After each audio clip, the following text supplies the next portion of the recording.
ছেলের ঘরের নাতিপুতি যারা আছে তাদের দিকটা একটু বেশি কেয়ার করবে নাকি মেয়ের ঘরের গুলাকে কেয়ার করবে? অনেক মুরব্বীরা আছেন যে মেয়ের ঘরের যে সমস্ত নাতিপুতি আছে সেগুলোকে বেশি অগ্রাধিকার দেয়, কেয়ার করে। আবার অনেক মুরব্বীরা আছেন উল্টা, অর্থাৎ ছেলের ঘরগুলোকে বেশি কি করেন, কেয়ার করেন। তো আসলে কার অধিকার বেশি? কি মেয়ের ঘরের গুলার অধিকার বেশি নাকি ছেলে ঘরের গুলার অধিকার বেশি? এ বিষয়ে বলবো যে আসলে এখানে এতটা মাপামাপি করে অধিকার, আদরের যে অধিকার, ভালোবাসার যে অধিকার, এটার অধিকারটাকে এতটা মাপামাপি করে নিরূপণ করা কঠিন কাজ। তবে হ্যাঁ, ছেলের ঘরের যে নাতিপতি আত্মীয়তার দিক থেকে তারা মেয়ের ঘরেরগুলোর তুলনায় কাছের, আর আত্মীয়তার বন্ধনকে রক্ষা করার ক্ষেত্রে যারা যতটা কাছের হয় তাদের প্রতি দায়িত্বটা তত বেশি থাকে।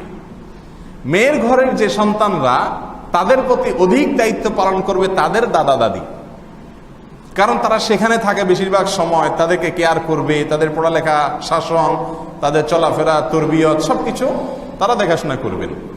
যেহেতু মেয়ের ঘরের সন্তানেরা নানা বাড়িতে বেড়াতে আসে সীমিত সময়ের জন্য, সেজন্য তাদের প্রতি দায় দায়িত্বটা এতটা এই নানা নানিদের থাকে না যতটা থাকে দাদা দাদি কার প্রতি, ছেলের ঘরের সন্তানদের প্রতি, নাতিদের প্রতি। অতএব ছেলের ঘরের সন্তানদের প্রতি দায়িত্বটা একটু বেশি, কারণ হলো তারা আত্মীয়তার দিক থেকে মেয়ের তুলনাতে একটু কাছের, কারণ ছেলের রক্ত সরাসরি তাদের শরীরে আছে। আর দ্বিতীয়ত হলো তারা যেহেতু দাদা দাদির সাথে আমাদের দেশীয় কালচারে, সংস্কৃতিতে পাশাপাশি একসাথে থাকে, সেজন্য তাদের প্রতি কর্তব্যটা বেশি থাকে।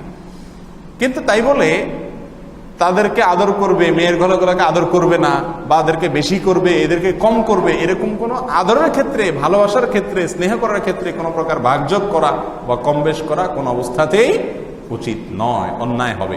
অনেক মুরব্বীরা এই অন্যায়টা করেন। মেয়ের ঘরগুলো পাইছেন, ওগুলোকে মাথায় নিয়ে ঘুরে বেড়াবে, ছেলে ঘরগুলোরে একেবারে অবহেলা করবে। আবার ছেলে ঘরগুলো নিয়ে পড়ে থাকবে, মেয়ের ঘরগুলোরে পর মনে করে অবহেলা করবে। এটা উচিত না। ছোট ছোট বাচ্চাদেরকে আদর করার ক্ষেত্রে, স্নেহের করার ক্ষেত্রে, ভালোবাসার ক্ষেত্রে কোনো প্রকার তারতম্য করা উচিত না। সবাইকেই কি করা উচিত? ভালোবাসা উচিত। কিন্তু দায়িত্বের ক্ষেত্রে আমি বলছি যে ছেলের ঘরের যে সন্তানেরা আছে তাদের প্রতি কর্তব্যটা তুলনামূলকভাবে বেশি থাকে মেয়ের ঘরের সন্তানদের তুলনায়। কিন্তু যদি বৈষম্য করেন ভালোবাসার ক্ষেত্রে এবং দৃষ্টিকটু লেভেলে চলে যায়, সেটা অবশ্যই অন্যায় কাজ। আল্লাহ তাআলা বুঝার তৌফিক